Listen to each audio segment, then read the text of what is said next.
She only went for the food and to celebrate an old friend. But when the bride vanished minutes before the vows, all eyes turned to her, and what happened next stunned the entire room. Zuri was a quiet and humble tailor from a small town called Akunda. She lived a simple life, mostly working and staying out of trouble. One day, she got a surprise invitation to a big wedding in the city. The bride wasn't even her friend, just the cousin of someone she went to school with years ago. At first, Zuri didn't want to go. She felt she didn't belong in such a rich and fancy place. What would she wear? Who would she talk to? She kept asking herself if it was worth the stress.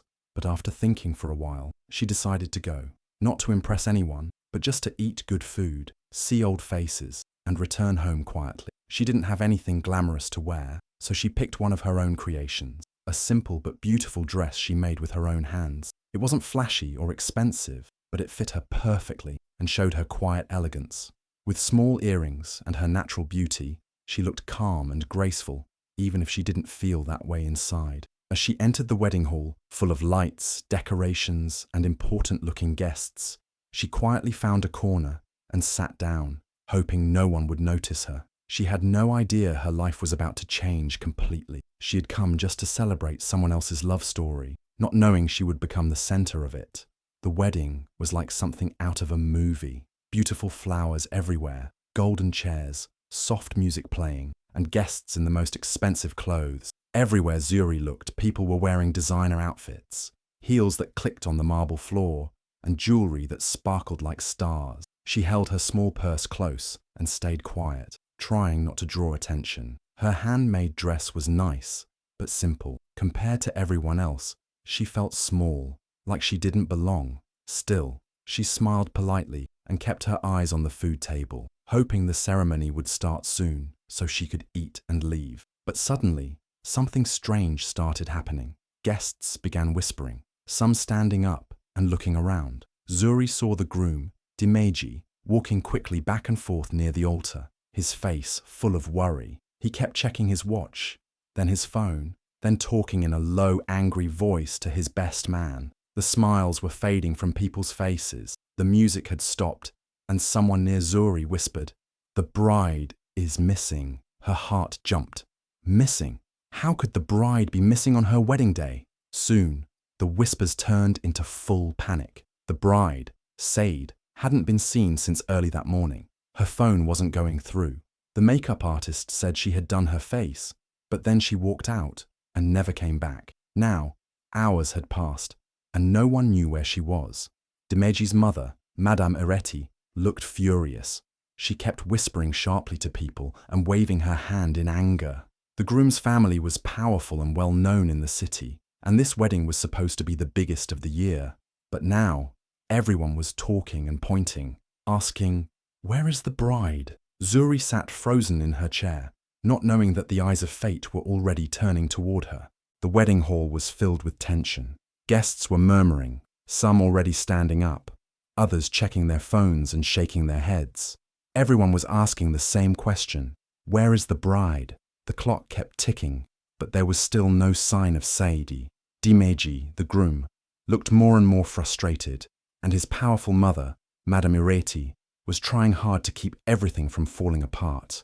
This wedding wasn't just a family event. It was a big deal.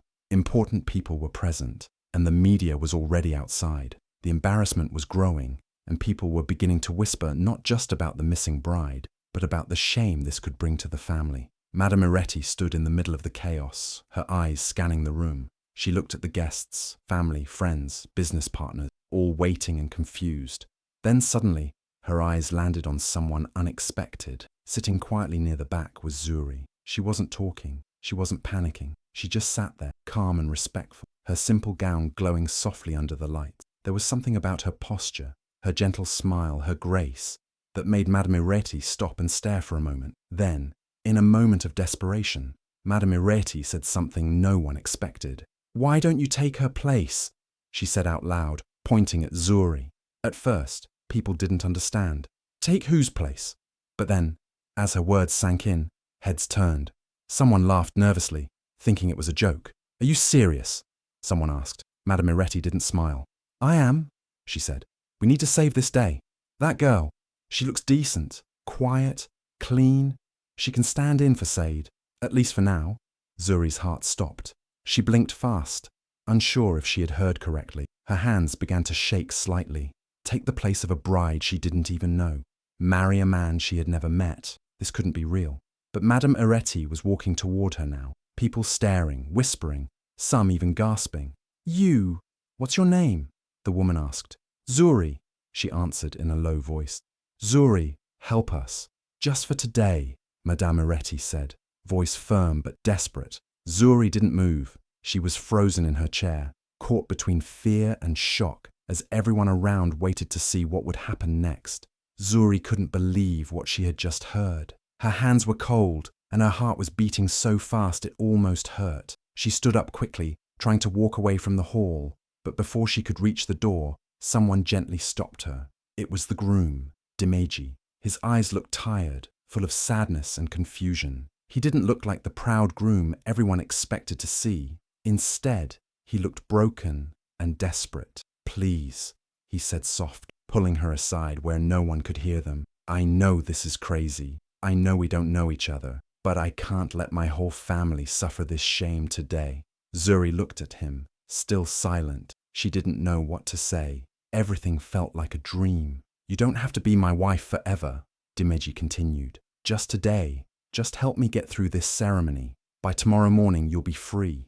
I promise. Zuri's mouth opened slightly, but no words came out. Her mind was screaming, telling her to run, to say no, but her heart felt something strange. Maybe it was the way Dimeji looked at her, not with pride, but with honesty. She could see he wasn't pretending. He was really hurting, and somehow, deep inside, she felt a little sorry for him. She looked around. So many eyes were watching. The whispers had stopped. Everyone was waiting to see what she would say. Zuri closed her eyes for a moment, breathing slowly. Okay, she whispered. Dimeji blinked. What? He asked. Okay, she said again, louder this time, though her voice still trembled. Just for today. Dimeji looked both shocked and relieved. He nodded, his eyes shining with gratitude. Thank you, he said. I'll make sure you're safe. Zuri didn't answer. Her heart was too heavy. Her feet felt like stones as she followed him back inside.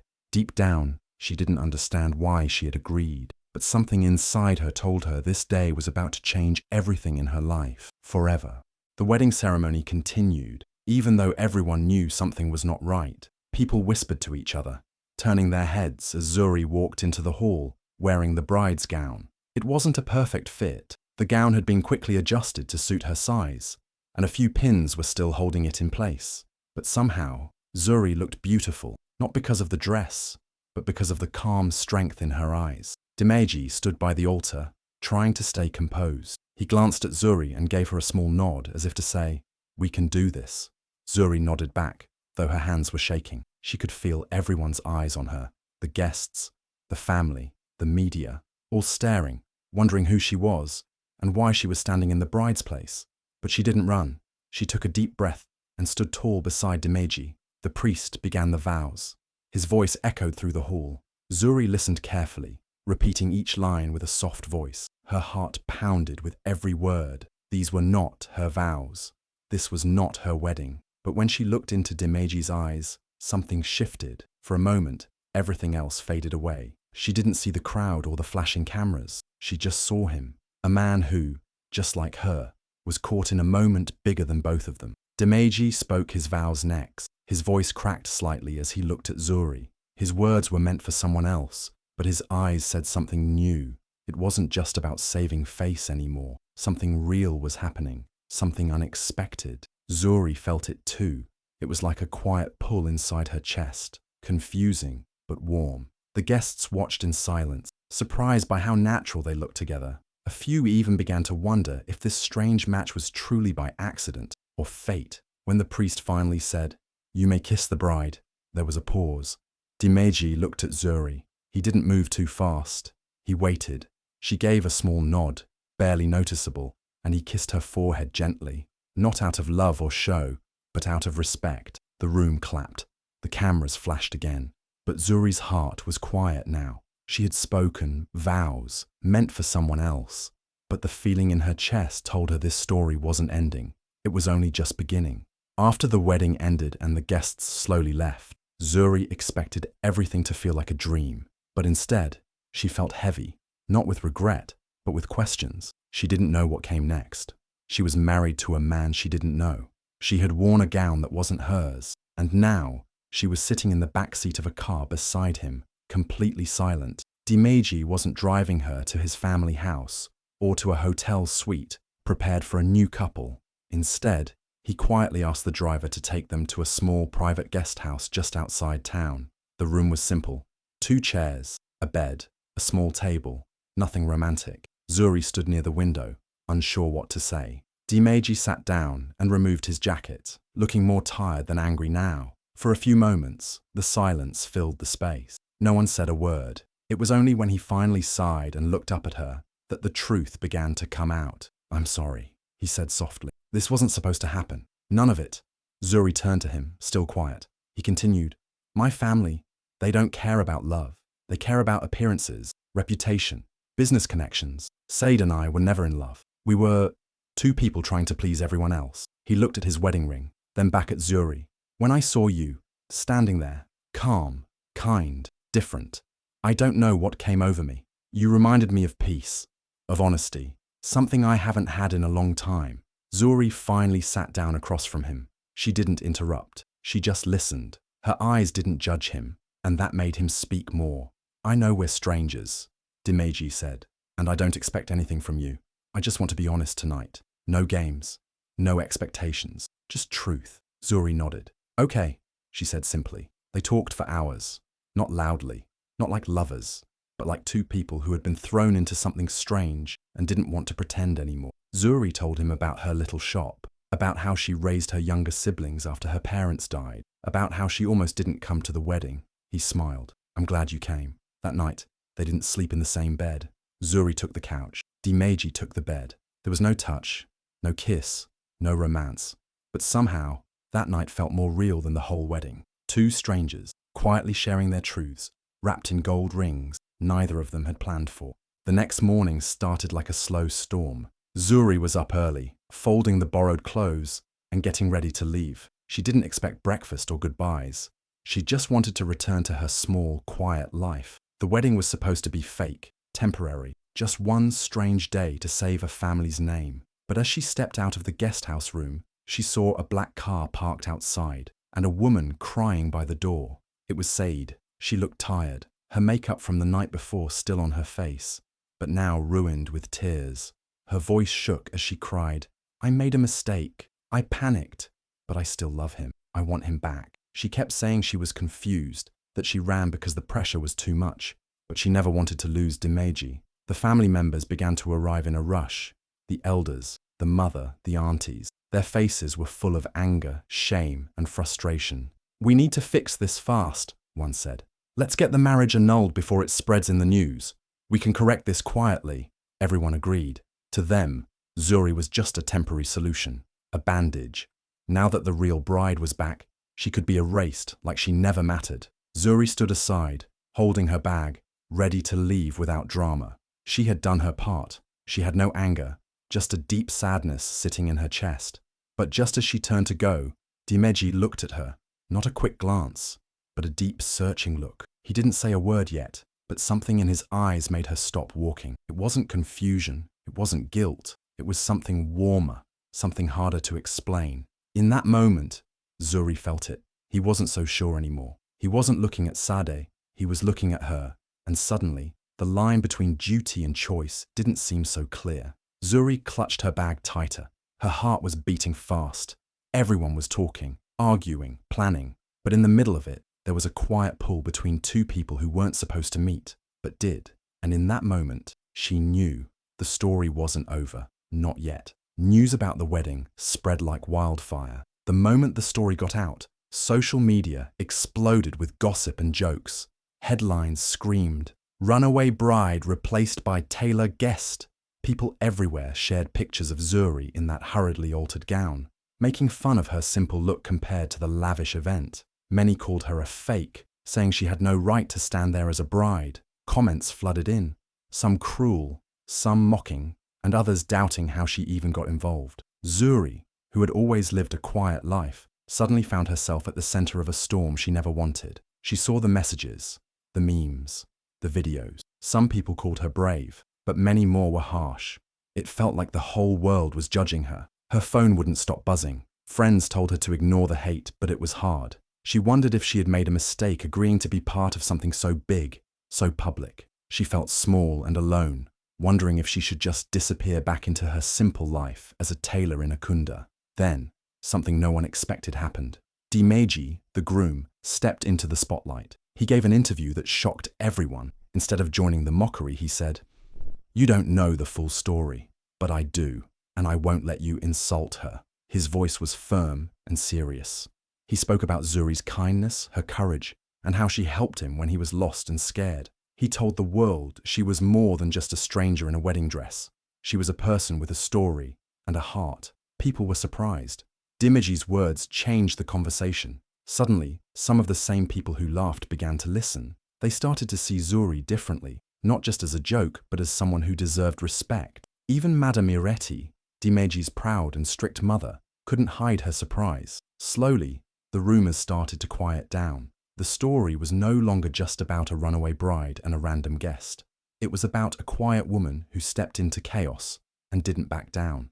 And for the first time, Zuri felt like she might not be alone in this after all. As the story of the wedding unfolded, a curious journalist decided to dig deeper into Zuri's life. At first, no one knew much about her except that she was a quiet tailor from a kunda. But soon, the journalist uncovered a story that surprised everyone. They learned how Zuri had once been a university student, full of dreams and hopes for a better future. But when her parents passed away suddenly, she had to leave school and take care of her younger siblings. Without anyone's help, she worked hard day and night, sewing clothes and saving every penny she could to keep her family safe and fed. The article told how Zuri built her small tailoring business from nothing, starting with just a few old sewing machines and simple materials. It explained how she never asked for help, never complained, and quietly carried the weight of her family's struggles on her shoulders. People began to see her as more than just the woman who stood in for a runaway bride. They saw her as someone brave, selfless, and strong. The story spread quickly. Social media users who once mocked her now shared messages of support. Comments changed from jokes to admiration. "She's a real hero," some said. "Why didn't we know this before?" others asked. Even people who had never heard of Zuri before started talking about her courage and kindness. The most surprising change was in Madame Iretti, Dimeji's proud mother. At first, she had pushed for Zuri to simply fill a role and then disappear. But as she learned about Zuri's sacrifices and determination, her cold attitude began to soften. She started to respect Zuri, recognizing the strength it took to face such a difficult situation with grace. For the first time, Zuri felt seen, not just as a guest or a replacement, but as a real person with a story worth telling. Her past, once hidden and overlooked, became the reason many people now believed in her and started to root for her future. Months passed since that unforgettable day when Zuri stood beside Dimeji, exchanging vows meant for someone else. Life had changed for both of them in ways no one expected. One evening, Dimeji reached out to Zuri with a simple invitation to dinner. But this time, it wasn't just a polite gesture or a duty, it was personal. He wanted to see her not as the replacement bride, but as the woman he had come to know and respect. When they met, the air was different, calm, warm, and full of honesty. They talked about everything, their dreams, fears, and the future neither had imagined before. Dimeji admitted how much he had admired Zuri's strength, kindness, and courage through all the chaos. He wasn't asking for a favor or trying to fix a mistake. He was asking from his heart. Then, in a quiet moment, he took out a small box and asked Zuri to marry him, for real this time. No pressure, no family drama, just a promise between two people who had found something true in the most unexpected way. Zuri felt her heart swell with joy. She saw in Dimeji a partner who valued her for who she really was. When the wedding day came, it was different from before. Zuri wore a beautiful gown she chose herself, one that reflected her spirit and dreams. This time, she walked down the aisle with confidence, surrounded by people who truly cared.